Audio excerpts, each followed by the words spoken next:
very good evening to you. Thank you for joining us. Welcome to Sports Tonight this Tuesday.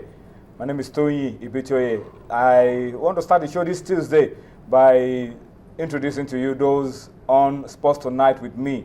Of course, from my immediate right, we are happy to have Cosmos Chukwuemeka join us again on Sports Tonight. It's been a long time we had Cosmos with us on the show, but it's good to have him again with us this night. Cosmos, anyway, let me leave this for the next 2 minutes, and then I'll come back to it. It has to do with Cosmos and his club and what's currently going on as we speak. Because as we speak, games are going on in UEFA Champions League, and the games have gone beyond halfway.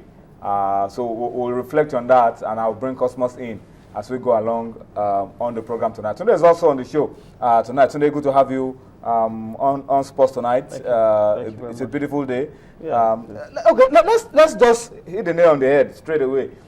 Can you update us? What's going on? The UEFA Champions League games are currently going on. You have the scores with you. Yeah. Let's just reflect on what's going on. That's it on your screen. Juventus is currently struggling at home to Malmo of Sweden. Goalless draw currently being played at the Juventus Stadium. Olympiacos is currently leading Atletico Madrid by 2-1. Ludogoret of Bulgaria holding Liverpool to a goalless draw at Anfield. Real Madrid are also hammering FC Basel by 4-1. Zenit St. Petersburg are currently leading 2-0 away at Benfica, while AC Monaco and Bayer Leverkusen are currently grinding out a goalless draw. Borussia Dortmund are currently 2-0 up against Arsenal, and Galatasaray and Anderlecht also having a stalemate as well in Turkey. So those are the results so far.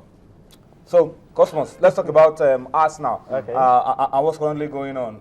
Clearly, Arsenal, for all the buys they've made this season, still have a lot of issues to sort out defensively. Yeah, defensively, they had to start with a very young player who is having his first debut in the UEFA Champions League. At the right-hand side of the defense, Debuchy is out of this one.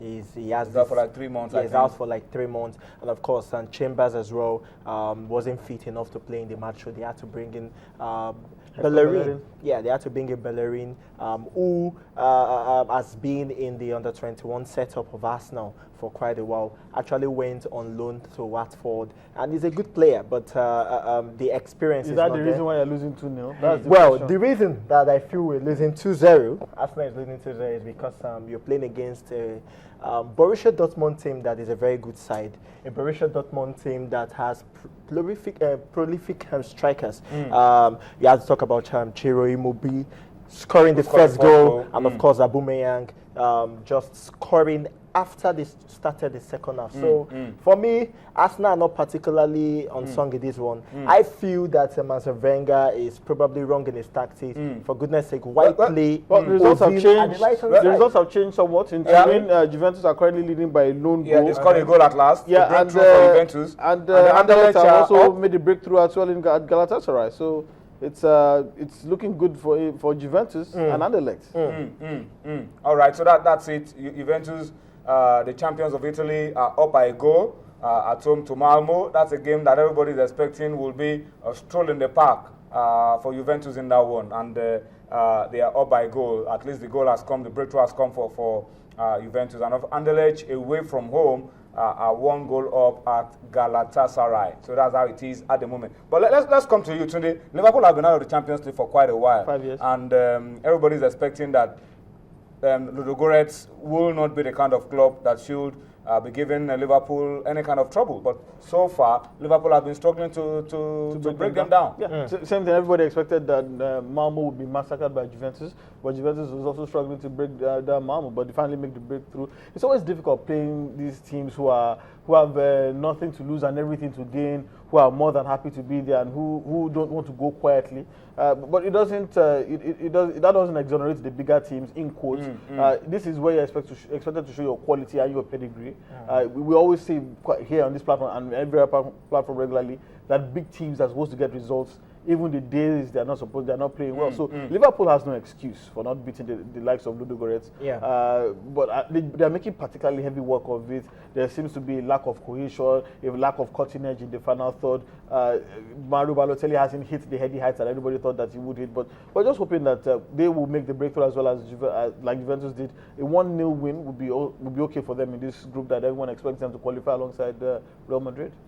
All right, so that's it. We will continue to update you once there is a change around any of the games currently being played in the UEFA Champions League. Once there is a change, there's a goal scored, we will, of course, update you as we go on Sports Tonight. That's our style on the days that we have games in the UEFA Champions League, and exactly that's what we'll do for you on the program tonight. So if you can't watch any of those games, you can rely on us to update you. Once there is a change at any of the venues, we will try to update you with that as we go along on Sports Tonight. But in case you're watching us and you want to be a part of what we're doing on the program tonight, let's tell you that you are very key to all that we're doing on Sports Tonight this Tuesday. We want to hear from you. We want you to talk to us, and you know how to do it on the show. Take advantage of what you have for feedback, and then get across to us on Facebook. We're active.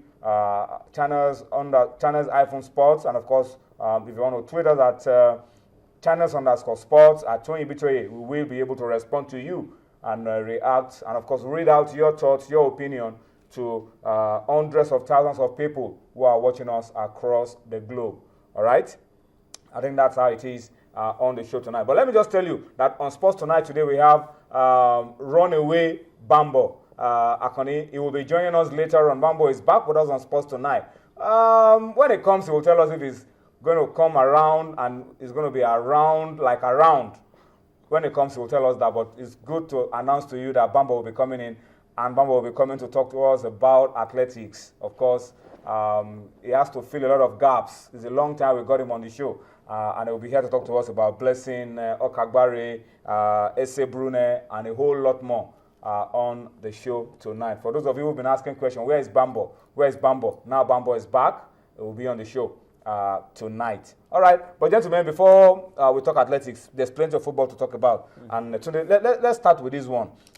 Sepp Blatter is hoping to win his 5th term in office as president of FIFA. And everybody is scared of Sepp Blatter. Nobody wants to compete against him, but there is a certain Jerome Champagne who feels that, look, I can take this man on. Initially, it was like an informal talk. I will run, I will not run. But now it's official.